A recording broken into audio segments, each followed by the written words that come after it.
오늘 본문을 중심으로 아직 끝난 게 아닙니다 라는 제목으로 함께 은혜를 나누길 원합니다. 우리가 어떤 사람들의 현재의 모습을 보면 절망스러울 때가 있어요.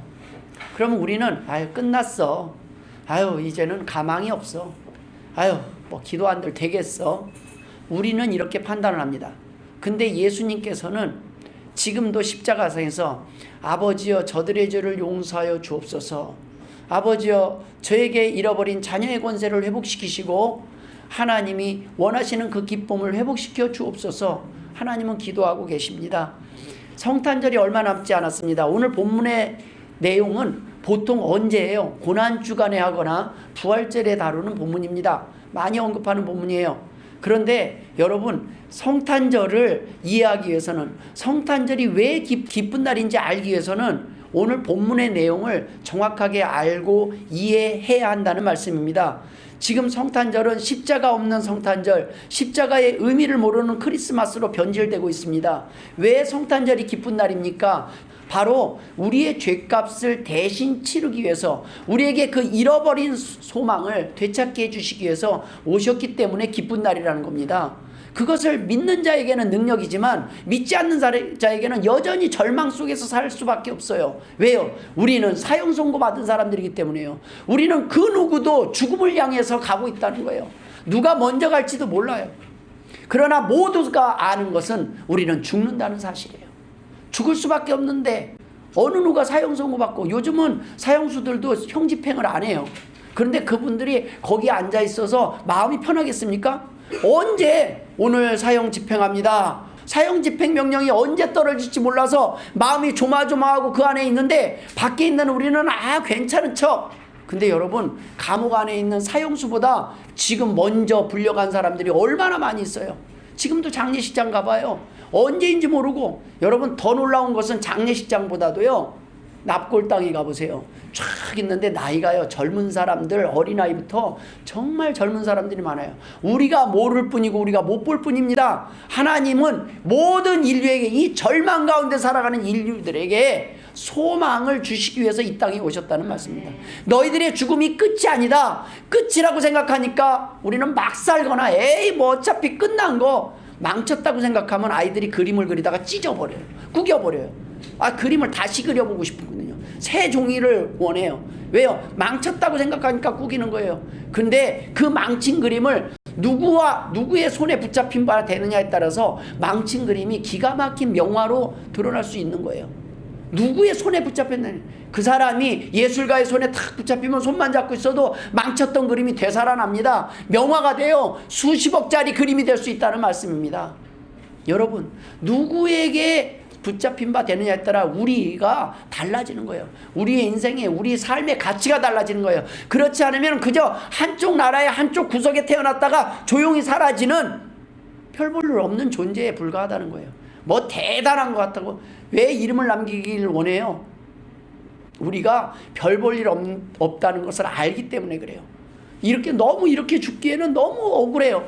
그러니까 뭔가 남겨보고 싶은데, 이름이라도 남겨보고 싶은데 애를 쓰는 거예요. 그러나 여러분, 하나님을 믿을 때 우리는 하나님의 자녀의 권세가 회복됩니다. 하나님은 너희가 내 자녀다, 내가 너희의 권세를 회복하기 위해서 왔다, 그 회복시키기 위해서 하나님께서 이 땅에 오셔서 십자가에 돌아가시기 위해서. 왜요? 죄값을 대신 치르기 위해서. 벌을 안 받으면 좋지만 누군가는 반드시 받아야 될 그 벌을 예수님이 대신 받으셔야만 우리가 자녀의 권세를 회복할 수 있는 구원의 길이 열리기 때문에 주님께서 이 땅에 오셨다는 말씀입니다. 그래서 성탄절은 기쁜 날이에요. 예수님이 오신 그 날이 너무나 귀한 날이라는 말씀입니다. 바로 그 사명을 완성하신 날이 오늘 바로 성탄절이라는 말씀입니다. 누군가 우리의 빚을 탕감해 주기 위해 왔다면 얼마나 기쁘겠습니까? 또 우리가 지은 벌을 대신 받기 위해서 오셨다면 얼마나 감사하겠습니까? 그날이 성탄절입니다. 그 의미를 모르면 성탄절에 감사금도 아깝고 주일원금도, 모든 게 아까울 수밖에 없어요, 내 마음에. 그런데 여러분, 더 드리지 못한 게 죄송할 때가 있어요. 하나님, 제 마음은 이거 아닌 거 아시죠? 근데 하나님, 이거밖에 없습니다. 때로는 몸밖에 없어도 여러분, 하나님은 우리의 마음을 아시고 중심을 아시고 아주 작은 선물조차도 받으신다는 거예요. 큰 선물이 대단한 게 아니라 작은 선물도 하나님은 크게 받으실 때가 있고, 큰 선물도 하나님에게서는 보잘것없는 선물이 될 수도 있습니다. 무엇이 빠지면 안 됩니까? 그 안에 그 감사의 마음이 있어야 되고 감사의 의미를 깨닫고 드리는 예물이어야 된다는 말씀입니다. 오늘 본문에 예수님이 십자가에 달리신 그 좌우편에 두 명의 강도가 함께 매달려 있습니다. 한 사람은 예수님을 망한 자가 아니라 승리한 분으로 메시아로 믿습니다. 죄인이 아니라 의로운 분이 지금 이곳에 달리셨다라고 생각했습니다. 십자가 영틀에 함께 달려 있어야 될 분으로 생각이 들지 않았습니다. 당신은 이곳에 어울리지 않는 분입니다. 주님은 지금 이 자리에 함께 달리실 분이 아닙니다. 그런데 또 다른 행악자는 그렇게 생각하지 않았습니다. 예수님은 이제 끝장났다, 망했다, 아이고 그전에는 그렇게 수많은 사람이 쫓아다니더니 결국 너나 나나 그냥 같이 지금 달려있구나. 예수님을 망한 자, 망한 리더로 생각을 했다는 말씀입니다. 이제 썩은 동아줄로 보게 되는 거예요. 누가 어떤 생각을 가지고 그 좌우편에 있느냐, 그것에 따라서 그들의 그 잠깐 뒤에 운명은 완전히 달라지게 됩니다. 본문에 보면 해골이라는 곳에 이르러 거기서 예수를 십자가에 못 박고 두 행악자도 그렇게 하니 하나는 우편에 하나는 좌편에 있더라. 우리도 지금 이 좌편 우편에 따로 있는 거예요. 어느 편에 있는 강도인지 그것이 중요하지 않아요. 내가 오른쪽이냐 왼쪽이냐가 중요하지 않아요. 중요한 건 내 입에 내 입술로 어떤 고백을 하느냐가 중요한 것입니다. 죽기 전에 지금 이 상황은 아주 놀라운 상황입니다. 지금 예수님의 좌우편에 있는 제자들이 흉악한 강도가, 좌우편에 제자들이 아닌 흉악한 강도가 달렸다는 것이 무엇을 의미하는지 아십니까? 제자들이 도망갔다는 거예요. 다 죽지 않으려고. 왜냐하면 베드로가 부인하지 않았으면 베드로도 같이 잡혀서 같이 달릴 수 있는 상황이에요. 예수님을 따르던 제자들 싹 다 도망가고 지금 없어요. 죽기까지 따를 것 같은 베드로조차 부인을 했습니다. 그리고 제자들 지금 하나도 안 보여요. 억울한 예수님의 죽음에 지금 같이 동참한 사람들, 지금 거기에 적어도 예수님 앞에 고침받은 문둥병자들 와 있어야 되는 거 아닙니까? 눈뜬 소경들 와 있어야 되는 거 아닙니까? 지금 예수 믿는 사람들이 하나도 없는 것 같아요. 이러한 상황입니다. 모든 사람으로부터 지금 등 돌려진 상황이에요. 억울하게 예수님의 죽음에 자신에게까지 불똥이 튈까봐 그 누구도 말을 하지 못하고 침묵하고 있는 사람들이 바로 우리들입니다. 지금 좌우편 가운데 계신 예수님, 그 예수님의 자리는 바로 우리가 달려야 될 자리였다는 거예요. 우리가 그 예수님을 외면하고 비겁하게 예수님을 모른다 했던 우리가 달려야 될 그 자리입니다.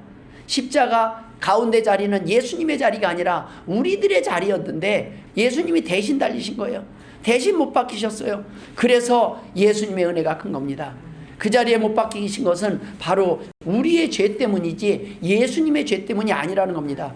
왜 거기에 달리셨어요? 우리의 원래 신분이, 죄 짓기 전에 원래 신분이 하나님의 자녀였기 때문에 마음이 아프신 거예요. 너희는 내 자녀였다. 내 능력과 권세를 누릴 수 있는 자녀들이었다. 나의 상속자였다. 근데 그 권세를 잃어버렸어요. 죄로 인해서 잃어버렸습니다. 하나님은 그 권세를 회복시키시고 우리에게 새로운 절망을 바꿔서 소망을 주시기 위해서 이 땅에 오셨다는 말씀입니다. 여러분, 죄로 인해서 온 것이 죽음이에요. 인간은 그 전에 죽지 않아요. 죽지 않는 존재였어요. 그래서 처음에는 거의 1000년 가까이 살았어요. 초기에도. 그런데 점점 인간의 수명이 지금 짧아졌어요. 점점 인간이 뭐 발달하는 것 같지만 그래도 200년을 살 수가 없어요. 그러나 원래 인간은 그렇게 창조되지 않았다는 거예요. 죄로 인해 타락한 이후에도 초기에는 1000년을 살았어요. 인간이 점점 지금 이 땅에 점점 인간의 죄악과 인간의 죄로 인한 욕심으로 인해서 지금 지구가 지금 황폐화되고 있어요. 이제는 언제 올해 잘 먹어서 못 먹어서 죽는 게 아니라 그냥 한 번의 쓰나미에 태풍에 지진에 하루아침에 멸망할 수 있는 그러한 위험과 공포 속에서 그냥 살아가고 있는 것입니다. 이런 소망 가운데서 두 종류의 사람이 있어요. 이왕 망친 거 막 살자. 그러나 한쪽은 이 가운데서도 하나님, 나는 포기할 수 없습니다. 저 하나님이 살아계시다면 저는 영원히 살고 싶습니다. 이러한 소망을 갖게 된 것은, 모든 사람이 영생에 대한 소망이 있다고요. 그것을 소망을 갖게 된 것은 우리는 원래 영원히 살 수 있는 존재였다는 것을 의미하는 거예요. 뭔가 길이 있을 텐데 그 길을 이 땅에서 찾을 수 없다는 것입니다. 오늘 본문에 우리가 함께 나눌 첫 번째 은혜는 아직 구원받을 기회가 남아있다는 겁니다. 아버지여 저들의 죄를 사하여 주옵소서. 오늘 본문에 예수님이 말씀하시는 거예요. 이 말씀 한마디에 우리의 구원의 길이 열렸어요. 저들은 자기들이 하는 것을 알지 못함이니이다. 그 앞에서 예수님을 못 받고 그들을 위해서 구원받기 위해서, 구원하기 위해서, 자녀들의 구원을, 권세를 회복하기 위해서 오신 그 예수님이 대신 지금 벌을 받고 있는데, 자녀들은 그 밑에서 예수님의 옷을 찢어서 나눠서 제비를 뽑고 있었다는 것입니다. 자신을 못 박은 사람들을, 그 사람들의 구원을 위해서 지금 기도하고 계시는 겁니다.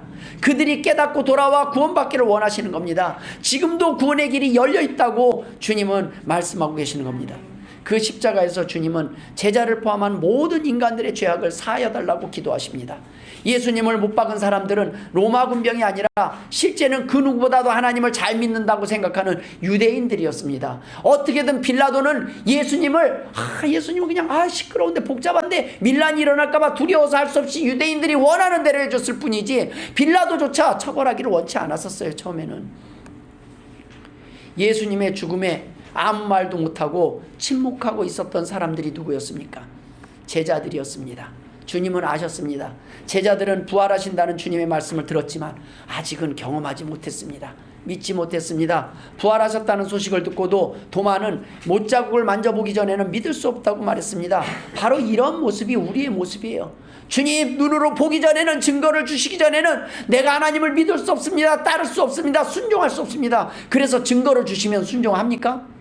증거를 받아도 제가 보니까 그래요. 하나님이 그 많은 증거를 주셨는데 아직도 하나님이 원하는 삶에 비춰보면, 이 율법의 말씀에 비춰보면 아직도 멀었어요. 보면 볼수록 내가 마음에 안 들어요. 하나님 절망적이에요. 정말 십자가에 단번에 속죄하신 그 죄, 그 은혜가 아니면 희망이 없어요. 지을 죄까지 용서하신 그 하나님의 은혜가 아니면, 앞으로 도와주시는 그 성령님의 역사를 믿는 그 믿음이 없으면 절망이에요. 아는 만큼 부족해요. 내가 하나님의 은혜를 아는 만큼 나는 거기서 멀리 떨어져 있는 것 같아요. 그게 우리의 모습이에요. 말씀을 들어도 듣지 못하고 보지 못합니다. 만져보기 전에는 경험하지 못하고, 하나님 이걸 주시면 내가 그러면 또 열심히 하겠습니다. 그걸 주시면 열심히 할 것 같죠? 그래도 또 열심히 안 해요. 왜요? 내가 원하는 것은 열심히 하지 않기를 원하는 거기 때문에요. 내가 원하는 것은 오른쪽 편인데 예수님은 자꾸 왼쪽 편으로 가라 그래요. 그럼 나는 그게 싫은 거예요. 이게 싫으니까 핑계를 댈 뿐이에요.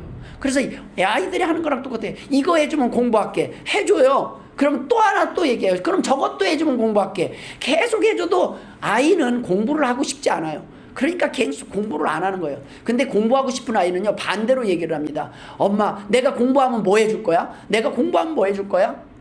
해줄 거 없어. 네 알아서 해. 그래도 그러면 이제 더 나가서는 뭐냐면, 나 공부하고 싶은데 뭘 하면 공부를 하게 해줄 거야? 뭘 하면 학원 보내줄 거야? 뭘 하면 참고서 사줄 거야? 원투가 바뀌면요, 해주면 고마워요. 근데 원투가 반대이면은 뭘 해주려고 해도 힘들어요. 다 빼서 공부하지 마. 저는 우리 아버님이 공부하라는 소리를 한 번도 안 한 게 충격이라서 어느 날부터 공부하기 시작했어요. 이러다가 굶어 죽겠다. 어느 날 딱 깨닫는 거예요. 공부하라는 소리를 한 번도 안 하셔요. 너는 잘 될 거래요. 그냥 그 하나님 믿고 잘하면 잘 될 거래요. 어느 날 정신이 번쩍 드는 거예요.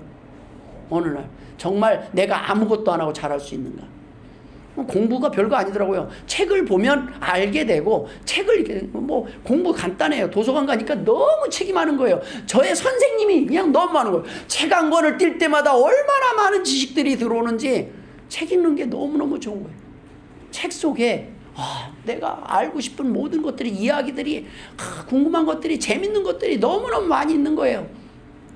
그러나 인생의 길을 제시하고 인생의 길을 인도한 것은 하나님의 말씀이셨습니다. 그 책 속에는 재미는 있지만 답은 없어요. 하나님께서는 우리를 말씀으로 인도하십니다. 그리고 그 말씀을 통해서 회복시키실 것입니다. 예수님이 용서할 그 대상 속에서는 제일 괘씸한 사람들이 누구겠어요? 아무것도 모르는 로마 군병이 아니에요. 이스라엘 유대인들 아니겠습니까? 하나님을 믿는다는 바리새인 아니겠습니까? 그것도 그래도 괜찮아요. 제일 마지막에 내 곁에 안 남아있는 게 제일 괘씸한 것은 제자들이에요. 베드로일지도 몰라요. 네가 어떻게 3번이나 부인할 수 있느냐? 내가 딴 사람은 다 구원해도 너는 안 돼 라고 우리 같으면 그러겠지만 주님은 내가 부인할 거다. 너도 부인할 것이다.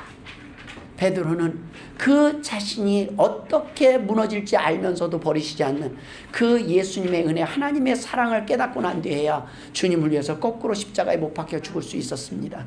여러분, 하나님의 은혜를 알지 못하면 하나님 앞에 기쁨으로 드릴 수가 없습니다. 하나님은 먼저 우리가 하나님의 은혜를 아는 백성이 되기를 원하신다는 말씀입니다.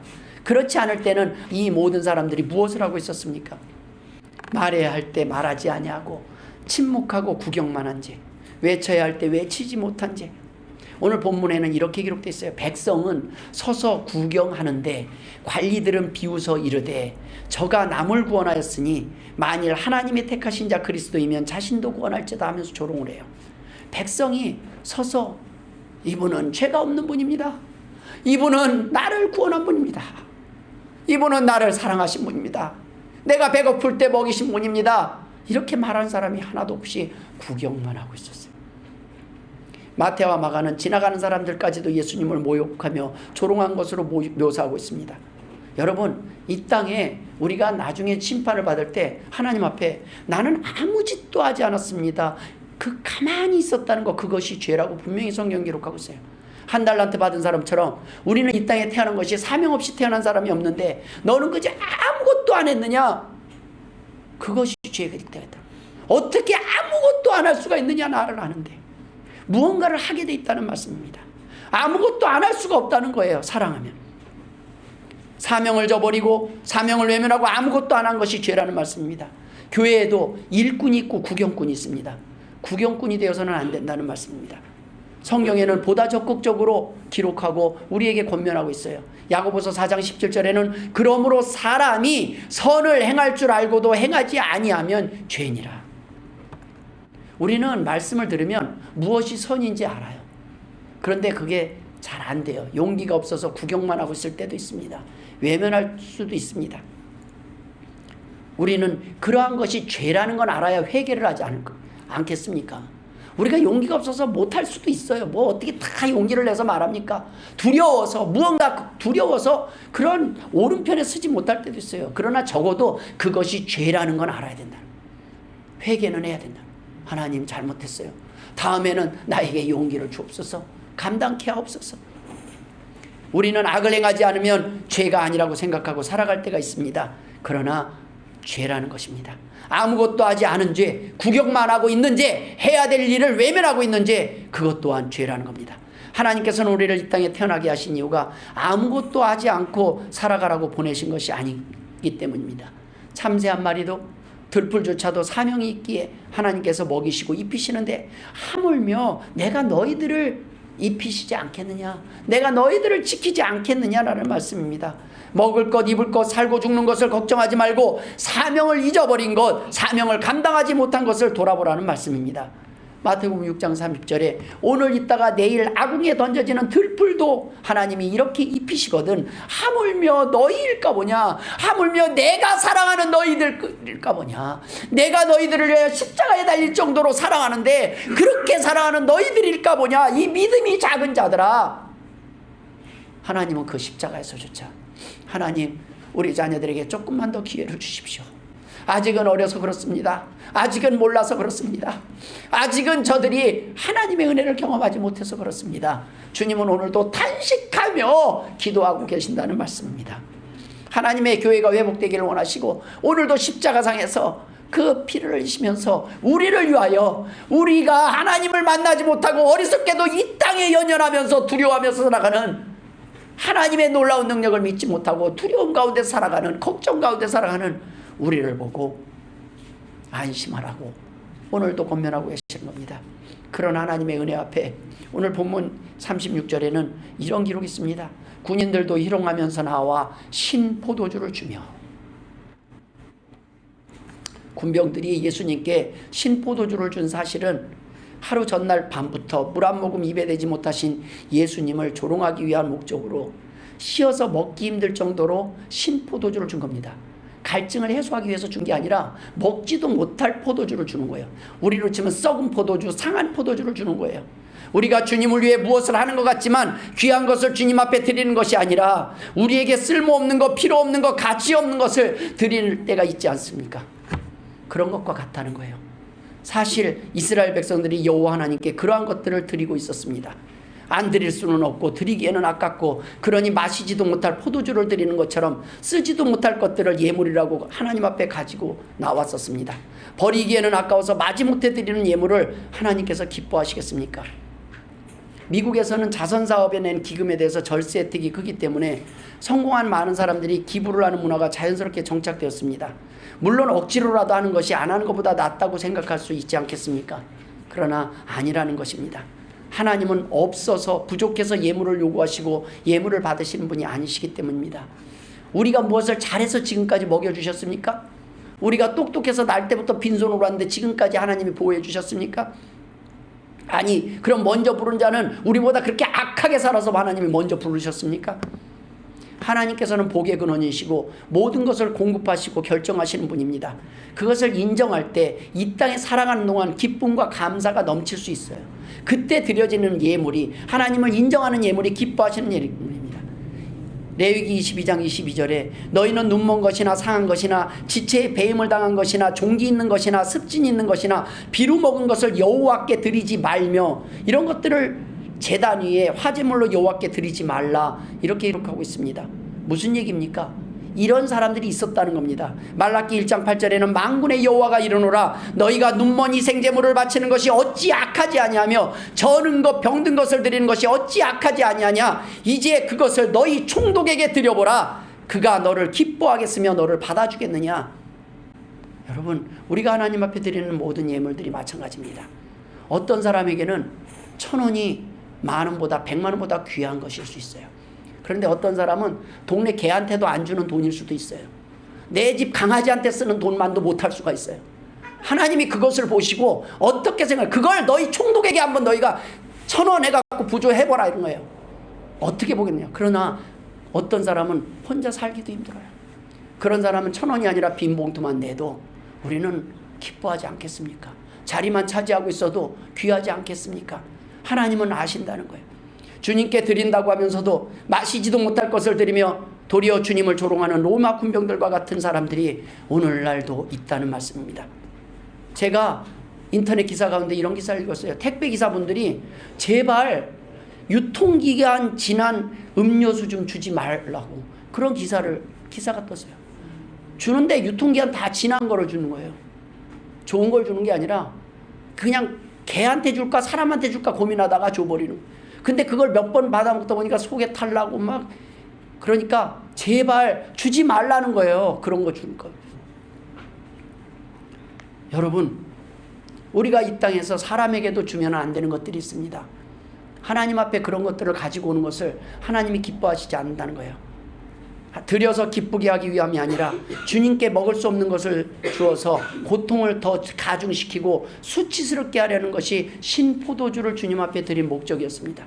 우리는 하나님 앞에 얼마나 귀한 것들을 드립니까? 내게 얼마나 귀한 것들을 하나님 앞에 드리고 있습니까? 우리에게 어쩌면 가치 없고 쓸모없는 것들을 하나님 앞에 드리고 있지는 않습니까? 이런 죄를 주님은 십자가상에서 용서해달라고 기도하는 거예요. 우리는 그러고 있는데 주님은 우리 보고 아이고 저 녀석 밉다, 그게 아니라 아버지, 제가 아직 몰라서 그래요. 제가 아직 하나님의 아들인 것을 몰라서 그래요. 영원한 생명이 있음을 몰라서 그래요. 지금 받은 은혜가 얼마나 큰지 몰라서 그래요. 아버지여, 저들의 죄를 용서하여 주옵소서. 저들이 아직 자기가 아는 것이 무엇인지 알지 못해서 그렇습니다. 두 번째 우리가 나눌 은혜는 거의 모든 사람들이 예수님께 등을 돌렸다는 겁니다. 어쩌면 참 이게 위로가 돼요. 다행이에요. 나만 등을 돌린 줄 알았더니, 나만 그렇게 철이 없고 나만 그렇게 넘어진 줄 알았더니, 나만 그렇게 예수님 앞에 탁 외면하고 예수님의 은혜를 그냥 모른 척하고 살아간 줄 알았더니 대부분 사람이 그랬다는 거예요. 여러분, 다수의 의견이 항상 옳은 게 아닙니다. 남들이 다 하면 괜찮은 것 같아 보일지 않아요? 아유, 뭐 저분도 그러는데, 교회 오래 다닌 사람도 그러는데, 뭐 목사님도 그러는데, 뭐 여러분, 누가 그러느냐 안 그러느냐가 상관이 없어요. 그런데 여러분, 목사들도 그랬어요. 목사들도 넘어질 때가 있어요. 여러분, 사람 다수결 쫓아가서는 안 돼요. 많은 사람들이 가는 길을 쫓아가서는 안 됩니다. 성경이 우선이 돼야 돼요. 성경이 말씀하는 길을 쫓아가야 되는데, 이 땅에 사람이 두려워서 성경이 말씀하는 반대 길을 선택해서는 안 된다는 거예요. 한국교회 역사에도 아픈 역사가 있었습니다. 일제치하에서 신사참배를 대한민국 장로회 총회에서 다수결로 결정해버린 거예요. 총회 27회 총회 회의록 중에 신사참배 결의 내용을 담은 성명서에 이렇게 되어 있습니다. 1938년 9월 9일부터 15일까지 평양 성운박교회에서 조선과 만주 27개 노회의 총대 193명, 목사 86명, 장로 85명, 선교사 22명이 모여서 조선 예수교 장로회 27회 총회를 개최하였다. 개회 당시 총회장은 이문주 목사였다. 첫날 저녁 8시 개회하여 임원을 선출하니 총회장으로 평북로에 홍택기 목사가 선출됐다. 이튿날 오전 9시 30분 속회하여 박응률 목사로 기도하게 하고 회무를 시작한 후 1시간이 지나서 10시 50분경 평양노회장 박영률 목사가 평소노회 안주노회 연합대표로 신사참배를 결의하자는 제안을 하여 즉시 가결하였다. 그리고 성명서를 발표한다. 아등은 신사는 종교가 아니요 기독교의 교리에 위반되지 않는 본의를 이해하고 신사참배가 애국적 국가의식임을 자각한다. 그러므로 이에 신사참배를 솔선여행하고 나아가 국민정신 동원하여 참가하여 비상시국화에 있어서 총후 한국식민으로서 적성을 다하기로 기한다. 소화 13년 9월 10일 조선예수교 장로회 총회장 홍택기. 신사참배를 결의한 조선예수교 장로회 대표들이 1938년 9월 10일 평양 신사를 찾아가 참배하는 모습이 당시 조선일보에 게재됐습니다. 여러분, 그 기록에 따르면 당시 일제는 각 지방 경찰서를 통하여 총대로 선정된 노회 대표들에게 다음 3개의 조건 중 택일할 것을 강요했습니다. 그 3개의 조건은 1. 총회에 참석하면 신사참배가 죄가 아니라는 것을 동의할 것. 2. 신사참배 문제가 상정될 때 침묵할 것. 3. 상기 양안을 실행할 의사가 없으면 총대를 사퇴하고 참석하지 말 것 등이었습니다. 그리고 이 3가지 조건에 모두 불행하는 사람들을 다 구속하고 투옥했습니다. 이때 구속당하고 투옥당한 사람이 주기철 목사님이에요.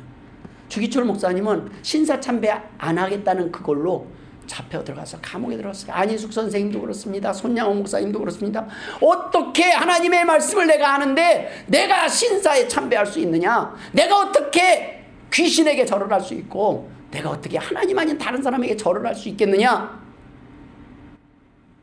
끝까지 감옥 속에서 죽어가고 총을 맞아 죽어가고 고문을 당해도 못이 박힌 철판을 걸으면서도 그 하나님을 배반하지 않았습니다. 도리어 그런 주기철 목사님이 어떻게 됐는지 아십니까? 면직됐습니다. 목사직을 박탈당해요, 총회에서. 그런데 나중에 세월이 지났습니다. 나중에 2016년 10월 31일 산정현교회에서 다시 그동안의 신사참배에 앞섰던 노회 결의를 무효로 선언하는 취소 결의를 합니다. 그 자리에서 순교자 주기철 목사의 복직도 결의하고 각 노회 대표들과 노회원들 그리고 총회 역사위원회가 함께 모여 주기철 목사 복권 감사 예배를 엽니다. 여러분, 한국교회를 많은 사람이 지킨 것 같고 많은 목사가 지킨 게 아니에요. 몇몇의 끝까지 남아서 하나님 앞에 내가 하나님이 원하는 대로 살겠다고 끝까지 감옥을 선택한 주기철 목사님, 손양호 목사님, 안희숙 선생님과 같은 그 몇몇 사람들 때문에 하나님은 한국교회를 살리시고 한국을 지키신 겁니다. 한국의 구원의 길을 열어주신 겁니다.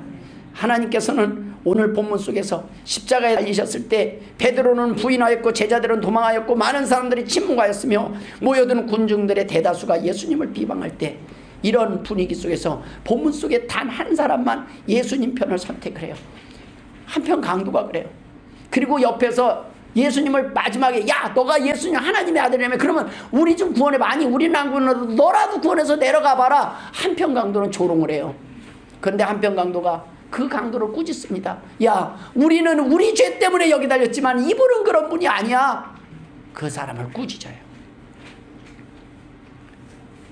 마태복음 7장 13절에는 좁은 문으로 들어가라. 멸망으로 인도하는 문은 크고 그 길이 넓어 그 길로 들어가는 자가 많고 두 부류의 죄인이 본문에 등장합니다. 자신과 함께 십자가에 달려있는 예수님을 보고 자신과 별반 다른 바 없는 죄인이요 실패자로 보는 사람들입니다. 그러나 또 한 명은 왕으로 메시아로 보는 거예요. 예수님은 이런 곳에 오실 분이 아니라는 겁니다. 우리가 이 시간 그 예수님 앞에 다시 한번 그 십자가에 우리가 달려있다 생각할 때 오른편에 있을 것이냐 왼편에 나는 어떤 편을 선택할 것인가.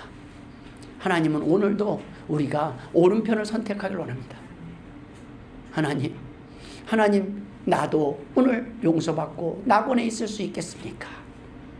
그 한 사람의 고백이 인류의 모든 구원의 샘플이에요. 평생 죄만 짓던 마지막 그 사람은 딱 1분 예수를 믿었을지 모릅니다. 그 한 번의 고백으로 많은 인류에게도 나 같은 사람에게도 소망이 있구나. 내가 평생 죄만 짓고 살인만 하고 하나님을 모를 땐 이렇게 살았는데 내가 지금 예수님을 만나보고 나니까 나에게도 소망이 있구나 할 때 우리 모두에게 인류에게 소망이 있는 거예요. 베드로가 구원받았다면 아유 그럴만하네 뭐 쫓아다녔으니까 제자들이 그랬다면 그렇게 생각했을 겁니다. 아유 우리 같은 사람이 어떻게 돼? 아니에요. 여러분 지금이라도 늦지 않았습니다. 아직 하나님은 끝난 게 아니라는 거예요.